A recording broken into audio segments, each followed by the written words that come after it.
నమస్తే, అందరు ఎలా ఉన్నారు? Welcome to Bala Kalyani blogs. ఈరోజు వడియాలు పెడుతున్నాము. 3 కిలోలు దొడ్డు బియ్యం అయితే తీసుకున్నాను. నేను బియ్యము నానబెట్టేసుకొని ఎసరైతే పెట్టుకున్నాను. ఎసరు కొంచెం మనము ఎక్కువనే పోసుకోవాలి, ఎందుకంటే అన్నము మెత్తగా ఉడికించుకోవాలి.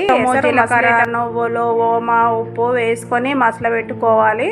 అలాగా మసలేటప్పుడు మనం నానబెట్టుకున్న బియ్యము అందులోనే వేసేసుకొని ఇలాగా మెత్తగా ఉడికించుకోవాలి. ఉడికించుకున్న అన్నము తర్వాత చల్లారనివ్వాలి. కొద్దిగా చల్లారిన తర్వాత ఇలాగా కొంచెం కొంచెం వేసుకుంటూ మంచిగా మెత్తగా చేసుకుంటూ ఇలాగా అంత అన్నము ఇలా కలుపుకోవాలి. ఇలాగా మెత్తగా పిసుకుంటేనే జిగు బాగా వస్తుంది. వడియాలు ఇచ్చుకపోకుండా మంచిగా వస్తాయి. ఇలాగా మెత్తగా పిసుకుంటూ మనము మురుకుల పీటలో పెట్టుకొని ఒత్తుకోవాలి. ఇలాగనేమో అన్నము పిసికిస్తుంది. ఇలాగా మా అల్లుడైతే ఇలా మురుకుల పీటలో పెట్టిస్తున్నాడు.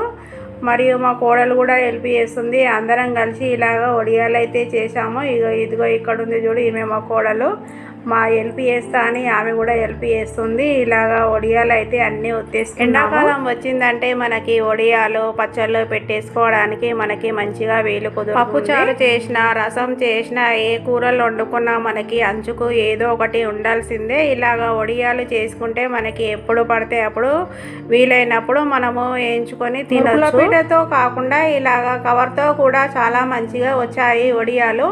కవర్లో ఇలాగ నింపేసి దాన్ని కొంచెం రంధ్రం చేసేసుకొని ఇలాగ ఒత్తుకుంటే ఎంత బాగా వస్తున్నాయో చూడండి. చాలా బాగా వచ్చాయి. అసలు చేసినట్టే అనిపించలేదు మాకైతే వడియాలు. వడియాలు అయితే పూర్తయిపోయాయి. ఎంత బాగా కనబడుతున్నాయో చూడండి. తెల్లగా మల్లెపూల కనబడుతున్నాయి. ఇవి వీటిని 3 రోజులు ఎండబెట్టుకుంటే సరిపోతుంది. సంవత్సరం పాటు నిల్వ ఉంటాయి. మనకి ఒక డబ్బాలో వేసి స్టోర్ చేసి పెట్టుకోవాలి. మధ్యలో ఎప్పుడైనా మనము ఎండకి పెట్టుకుంటే చాలా బాగుంటాయి.